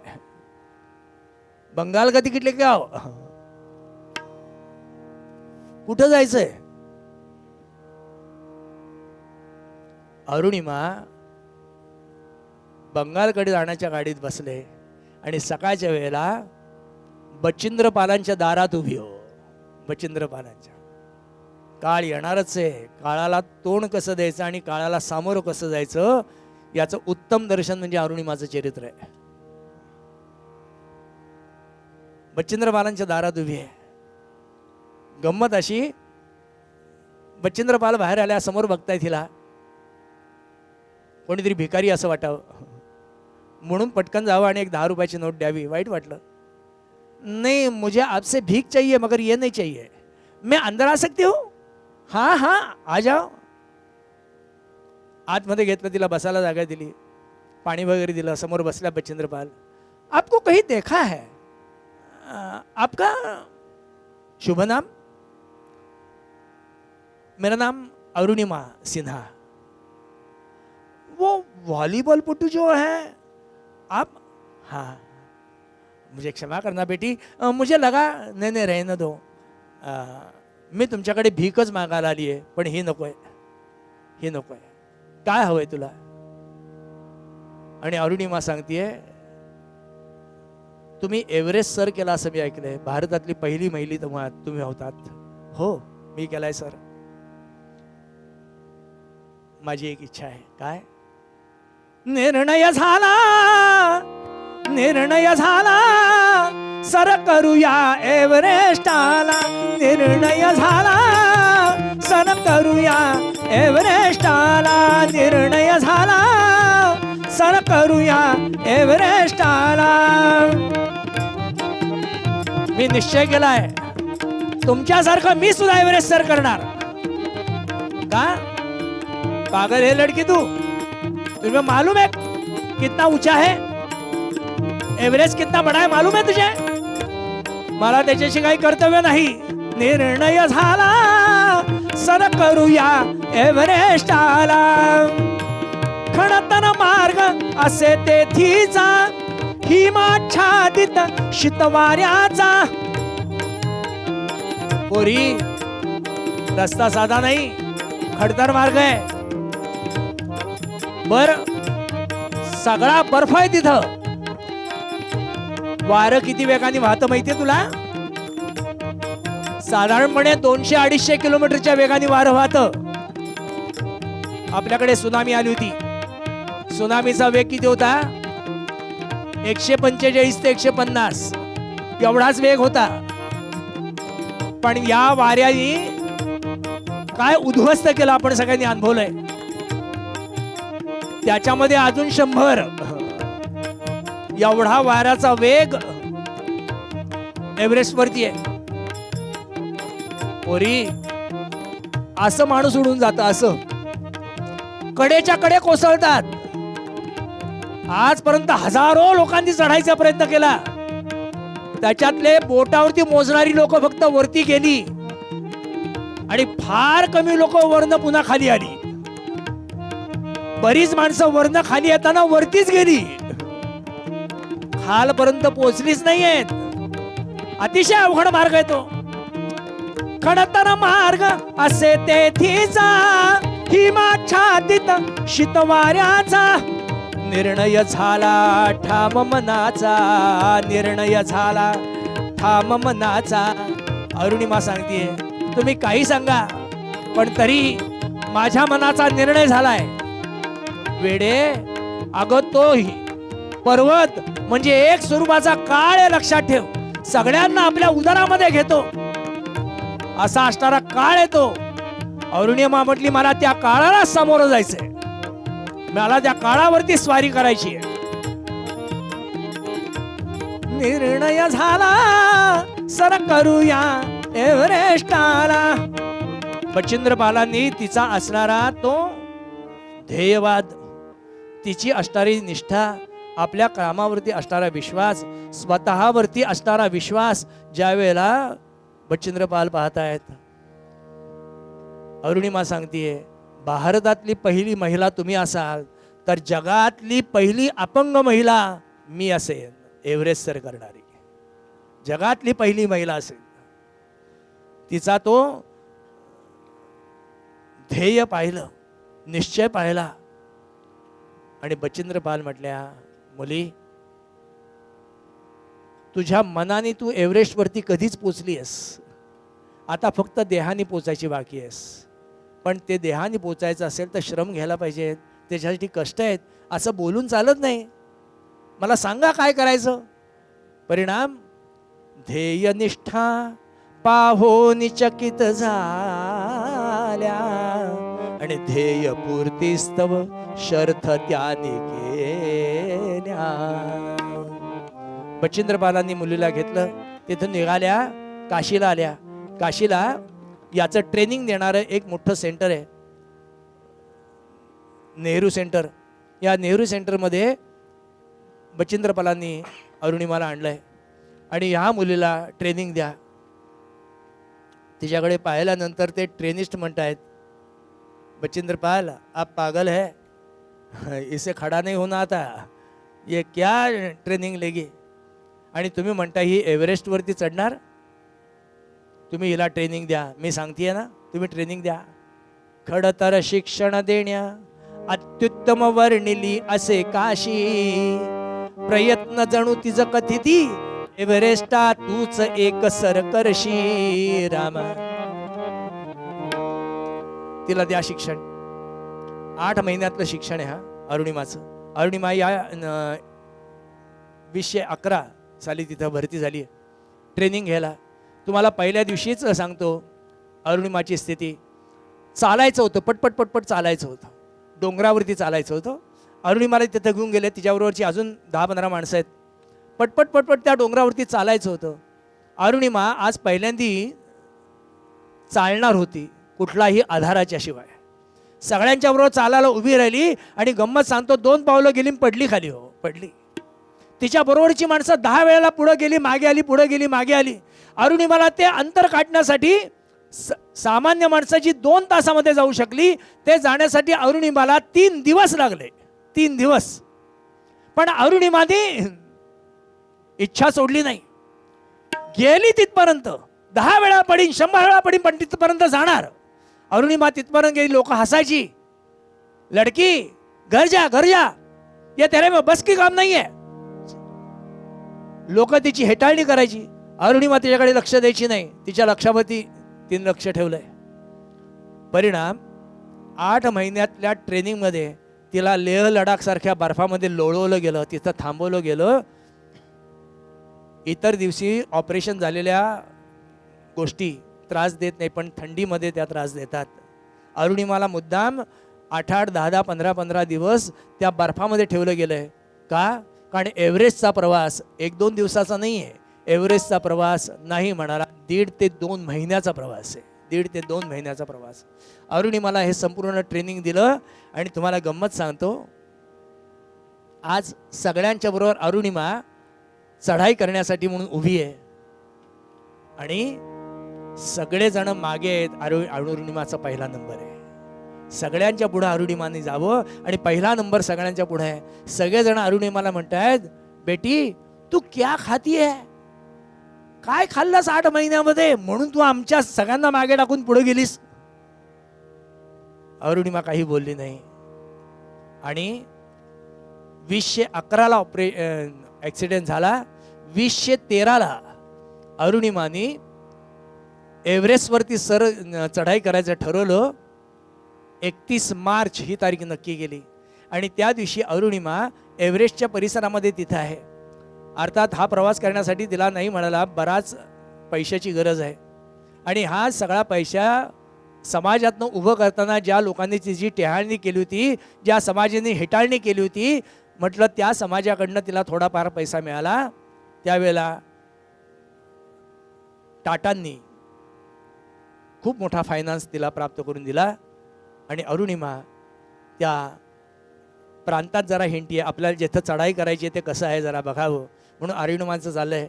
तिला रस्ता दाखवण्यासाठी जो माणूस दिला जातो त्याला शिरपा म्हणतात. त्या शिरपाबरोबर चालली आहे, जणू काय तिला व्यवस्थित आहे अशी ती चालायची. शिरपाबरोबर फिरता फिरता फिरता तिने एक दिवस शिरपाला सांगितलं, शिरपा तुम्हें मालूम है क्या भाई ना मुझे एक पाव नहीं है. क्या बात करती है, मेरे साथ ऐसी चलती है तू. हाँ मैं चलती हूँ मगर मुझे पाव नहीं है. झूठ बोलती है तू, सच में मुझे पाव नहीं है. असं म्हणून तिने तिची पॅन्ट उचलून दाखवली आणि जेव्हा आतला आर्टिफिशियल पाय दाखवला, मैं नहीं तेरे साथ आने वाला, तुझे पाव नहीं है. ते लागलं पळून झाला. अरुणिमा तिच्या घरचे बचिंद्रपाल सगळ्यांनी त्या शिरपाल सांगितलं, नहीं नहीं नहीं मैं इसके साथ नहीं जाने वाला. अरे वो कितना ऊंचा है मालूम है आपको, 8,848 मीटर उंच आहे. 12,000 फुटाच्या वरती ऑक्सिजन संपतो. त्याच्या पुढचा सगळा प्रवास आहे ना, म्हणजे 8,840 म्हणजे साधारण 27-28 हजार किलोमीटर उंच आहे तो. एवढा उंच आहे, मीटर, किलोमीटर नाही मीटर उंच आहे. एवढा उंच असणारा एव्हरेस्ट, ज्याच्यावरती 12,000 फुटावरती ऑक्सिजन संपतो आणि पुढं सगळा ऑक्सिजनच्या नळकांड्यावरती जावं लागतं. अशी जिथली परिस्थिती आहे. बरं ते सगळं पाठीवरती घेऊन जायचं, म्हणजे तर सगळा बोजा घेऊन जायचा आणि अशी पाय नसणारी पोरगी जाणार, मैं नहीं इसके साथ आने वाला. परिणाम सगळ्यांनी तिला प्रार्थना केल्यानंतर शिरपा म्हणतोय, ठीक आहे मैं तेरा साथ आता हो, पण माझी एक इच्छा आहे. काय माझी एक इच्छा आहे, इथं बाजूला या सगळ्या असणाऱ्या पर्वतांचा मालक राहतो. या सगळ्या पर्वतांचा मालक इथं राहतो, त्याला भगवान कर्पूरनाथ असं म्हणतात. त्याचं इथं मंदिर आहे. तू त्याची एकदा प्रार्थना, त्याला नमस्कार करून चल, म्हणजे तुला तुझ्या कार्यामध्ये यश मिळेल असं माझी श्रद्धा आहे. आणि अरुणिमा महादेवांच्या मंदिरात त्याची इच्छा आहे म्हणून जावी आणि भगवान कर्पूरनाथांना हात जोडले. करुणी नमन शिव शंकरास, करुणी नमन शिव शंकरास, दाखवी शिखर प्रभू या पदास, दाखवी शिखर प्रभू या पदास. खडतर जारी असेल मार्ग, खडतर जारी असेल मार्ग, बळ तू पुरवी न जाऊ दे रग, बळ तू पुरवी न जाऊ दे रग. अरुणिमा त्या महादेवाला नमस्कार केला, मला चढाई करण्यासाठी बळ दे. अरुणिमा बाहेर निघली. 31 मार्चला अरुणिमानी चढाई सुरुवात केली. 5 टप्प्यात 3 टप्प्यापर्यंत जाणं सोपं असतं, म्हणजे 3 टप्प्यापर्यंत सर्वसामान्य जातात. अरुणिमा 3ऱ्या टप्प्यावरती आहे. 4थ्या टप्प्याला आज सुरुवात करायची आहे. सर्वसामान्यपणे म्हणजे चढाई करायची असेल तर ती रात्री केली जाते. रात्रीच्या वेळेला वारं शांत असतं, त्यामुळे रात्रीच्या वेळेला चढाई करायची.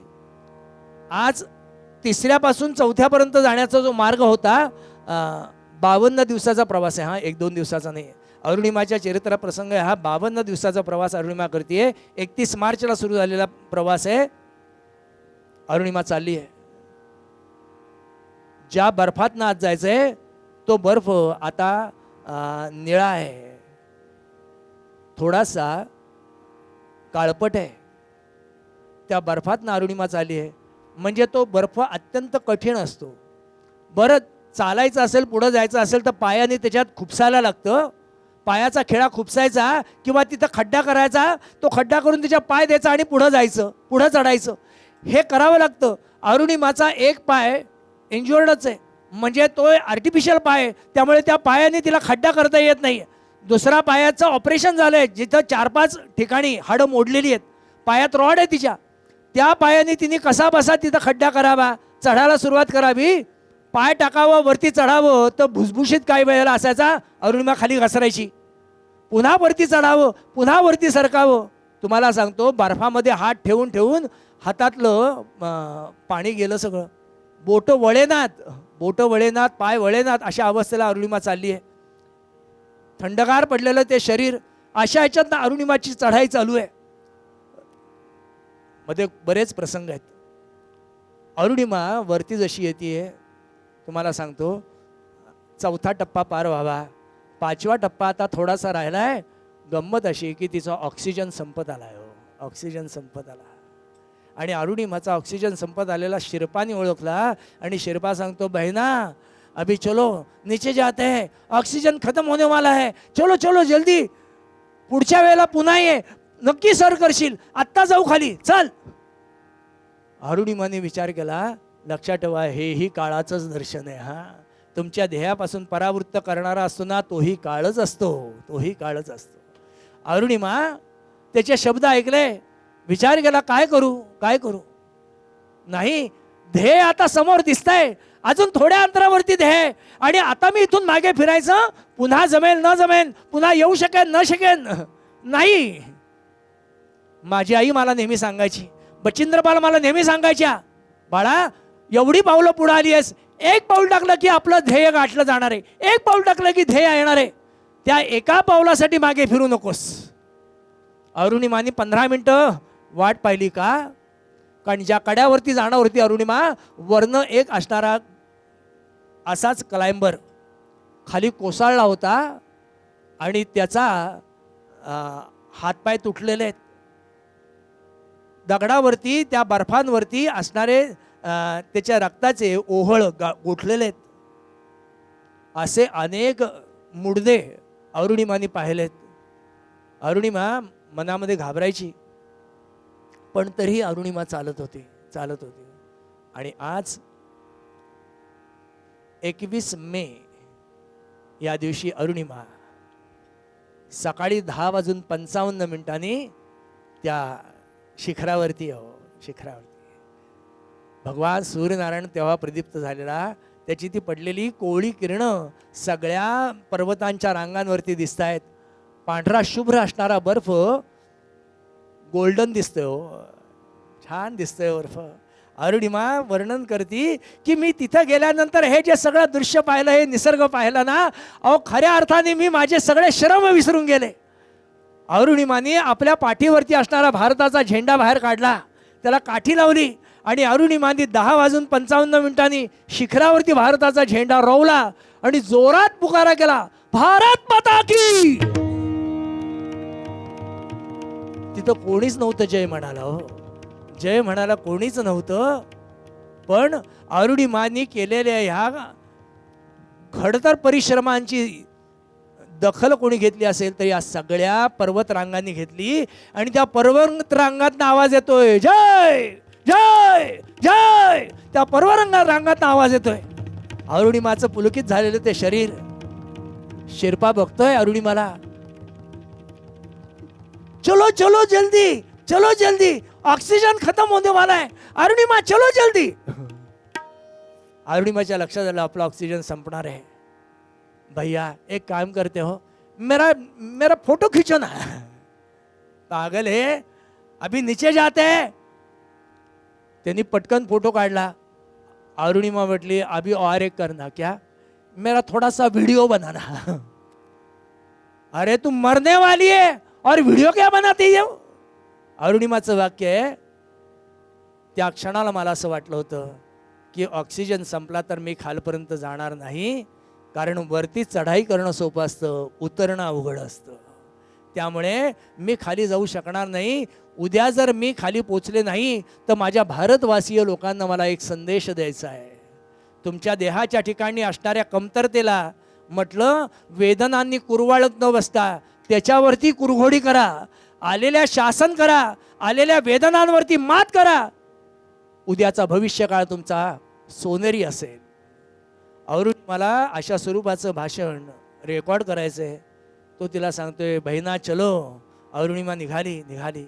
पण तुम्हाला सांगतो त्या बर्फातनं येणं अवघड झालं हो. अरुणिमाला येता येईना. शेवटी अरुणिमा त्या बर्फावरनं घसरत निघाली. कपडे फाटले. घरातली उष्णता त्याच्यापेक्षा बर्फाची उष्णता भयंकर असते, आपल्याला माहिती नसते. उष्णता भयंकर. बुवा तो थंड असतो, तो आतमध्ये गेल्यानंतर कळतं तो किती उष्ण येते. अरुणिमा त्याच्यातनं घसरत येते. आणि एक क्षण असा आला, अरुणिमाचा ऑक्सिजन संपला. 10 सेकंद, 9 सेकंद, 8 सेकंद. बहना धीरज रखना, हम नीचे जाएंगे. कुठला काय, ऑक्सिजन कुठे आहे, संपला. शेवटी घेतलेला श्वास आता शेवटचा, आता बाहेर पडला की ऑक्सिजन संपलेलाच होता. पण असं आहे, देव तारी त्याला कोण मारी, आणि देव मारी त्याला कोण तारी. अरुणिमाची ती अवस्था, ऑक्सिजन संपलाय एवढ्यामध्ये वरनं येणारा एक गृहस्थ, म्हणजे एक कुठल्या तरी देशाचा ग्रह, त्याच्याजवळ 2 ऑक्सिजनचे सिलेंडर होते आणि त्याचं वजन त्याला सहन होत नव्हतं, म्हणून त्यांनी एक सिलेंडर काढून फेकून दिला होता. तुम्ही फेकून दिला होता. शेर्पानी तो पाहिला, बहिणा धीरज रखना मैं आता हूं. तो पटकन धावला, त्यांनी तो सिलेंडर उचलला, अरुणिमाजवळ आला, तो सिलेंडर लावला की ज्याच्यामध्ये अरुणिमा खालपर्यंत पोहोचू शकेल एवढा ऑक्सिजन आहे, एवढा ऑक्सिजन आहे. परिणाम ते नळकांड लावल्यानंतर असं आहे, जिथं ऑक्सिजन चालू होतं तिथपर्यंतच गरजेचं आहे, त्याच्या खाली येऊ शकतो. अरुणिमाच्या हातापायाला भेगा पडल्या, त्याच्यातनं रक्ताच्या धारा बाहेर पडतायत, हात पाय निळे काळे पडायला लागले. ते जर जास्त प्रमाणात झाले तर हात तोडावा लागणार, इथपर्यंत अवस्था झाली. अरुणिमाला तो सांगतोय, बहिणा हम नीचे जाएंगे, धीरज रखना. अरुणिमाला तसा घेऊन येतोय. एक क्षण असा आला की अरुणिमाला तहान लागली, पाणी प्यायचंय, कारण बर्फामध्ये पाणी पिणं फार गरजेचं असतं आणि अरुणिमाकडे पाणी नाहीये, पिणार काय. त्यावेळेला अरुणिमानी, शिरपा म्हणतो, बहिणा हे बर्फ तो पाणी ही आहे. अरुणिमानी तो बर्फ आजूबाजूचा काढला, आतला बर्फ काढला आणि तो पाणी म्हणून प्यायला. पण त्याचा परिणाम असा झाला, आतमधल्या उष्णतेला या गारव्याने स्पर्श करण्याचा परिणाम, तिला रक्ताची उलटी झाली. हो, रक्ताची उलटी झाली. शेर्पा तिला सांगतोय, बहिणा हम नीचे जाएंगे, चलो चलो. आणि तिला हलवत हलवत धरत धरत शेर्पानी खाली आणला. ऑक्सिजन लेवलच्या खाली आल्यानंतर काही प्रॉब्लेम नव्हता, तिथून खाली आलो. आणि अरुणिमा 2013 साली भारतातली नाही, जगातली पहिली एव्हरेस्ट वीर ठरली की जी अपंग आहे. शरीराच्या ठिकाणी प्राप्त झालेल्या अपंगावरती मात करून जिने आपलं ध्येय गाठलं, अशी असणारी अरुणिमा एवढंच करून थांबली असती ना, तर मी तिचं चरित्र सांगितलं नसतं. का? पुढं काय, एवढं झालं संपलं. एवढ्यावरती अरुणिमा थांबली असती ना, तर मग तिचं चरित्र करण्यात काय अर्थ नव्हता. पण अरुणिमाने याच्यानंतर फार छान वाक्य वापरलंय. ज्या वेळेला तिला 2015 साली आमचे राष्ट्रपती प्रणव मुखर्जी यांच्या हस्ते तिचा सत्कार करण्यात आला. पंतप्रधान त्यावेळेला आमचे मोदी साहेब होते. अरुणिमाचं वाक्य आहे, अभी तो मैंने समुद्र लांघा है, अभी तो आसमान बाकी है. काय तिची निष्ठा असेल. जगातली 7 उत्तुंग शिखरं पार करण्याचं तिचं स्वप्न आहे. आणि गंमत तुम्हाला सांगतो, आज अरुणिमानी ही 7ही शिखरं पार केलेली आहेत. 7ही शिखरं पार केली आहेत, नुसती पार केली नाहीत. आज तिचं स्वप्न आहे की उत्तर ध्रुवावरती भारताचा झेंडा लावायचा आहे तिला. ही तिची इच्छा आहे. तुम्हाला सांगतो, अरुणिमानी समाजातल्या असणाऱ्या अपंग व्यक्ती की जे खचून गेलेले आहेत, त्यांच्यातलं असणारं चैतन्य जागं केलं आहे. त्यांच्यासाठी अरुणिमा सिन्हा फाउंडेशनची स्थापना केली आणि अनेक अपंग व्यक्तींना ती सांभाळतीये. नुसती सांभाळत नाही तर त्यांच्यातली चेतना जागी करते. तुम्ही खेळू शकता, तुम्हाला चालता येईल, तुम्ही हे करू शकता. त्यांच्याकडे येणारी मुलं रांगतायत, त्या रांगणाऱ्या मुलांना तिने गाड्यांवरती बसवलं, त्यांच्याकडनं ती बॅडमिंटन वगैरे खेळून घेती, क्रिकेट खेळून घेती. त्यांच्यातला आत्मविश्वास जागा करते. तुमच्या ठिकाणी व्यंग आहे म्हणून आपण काही करू शकत नाही असं न समजता त्याच्यावरती मात करा. उद्याचे भारताचे शिल्पकार तुम्हीच असाल. लक्षात ठेवा, काळ येणारच आहे. या ना त्या रूपाने काळ तुमच्यावरती घालणारच आहे. पण त्या काळालाही शासन करून आपल्या ध्येयापर्यंत पोचायचं. किती जगला याच्यापेक्षा कसं जगला याला फार महत्व आहे. आजही आमची अरुणिमा लखनौ प्रांतामध्ये पोलीस खात्यामध्ये नोकरीला आहे. उत्तमरित्या तिचा संसार तिचा चाललाय, तिचं फाउंडेशन ती पाहती आहे आणि अनेक अपंग व्यक्तींच्या मध्ये स्फुरण देतीये. त्यांच्यातली चेतना जागी करून हे संपूर्ण विश्व किंबहुना सर्व मानवजातीला प्रेरणास्थान म्हणून बनलेली आमची अरुणिमा काळाला शासन करती झाली. नाथ महाराज म्हटले दुसरा तिसरा आकाशातनं कुठला तरी देव येईल आणि तुमचं भलं करेल असं वाटत असेल तर त्या भ्रमात न राहता तुमच्यातला भगवंत जागा करा. एका जनार्दनी शरण जन तोची जनार्दन, तुमच्यातला भगवंत जागा करा आणि या काळाला शासन करा. असो झालेले सेवा भगवंताच्या चरणी अर्पण करू आणि मागणं मागू. हे चिदान देगा देवा, हे चिदान देगा देवा, हे चिदान देगा देवा, तुझा विसर न व्हावा गुण गाईन आवडी, हेची माझे सर्व जोडी.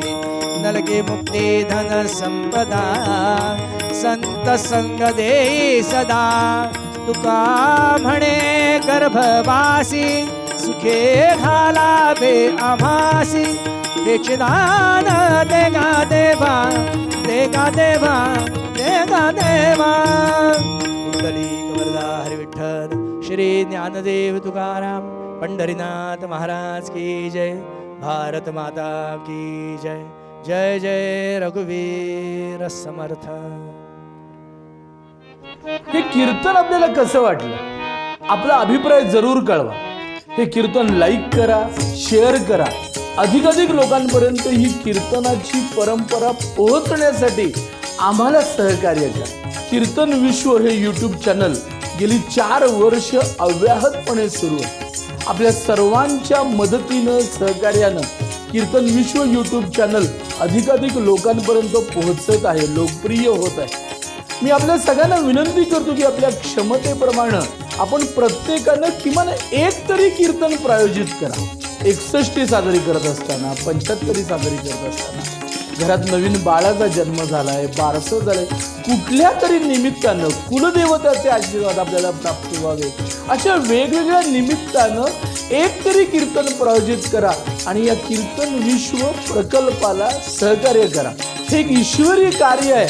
आपण सगळ्यांनी याच्यामध्ये सहभागी व्हावं आणि या परंपरेचं जतन करावं, संरक्षण करावं आणि संवर्धन करावं अशी मी आपल्या सगळ्यांना विनम्र प्रार्थना करतो.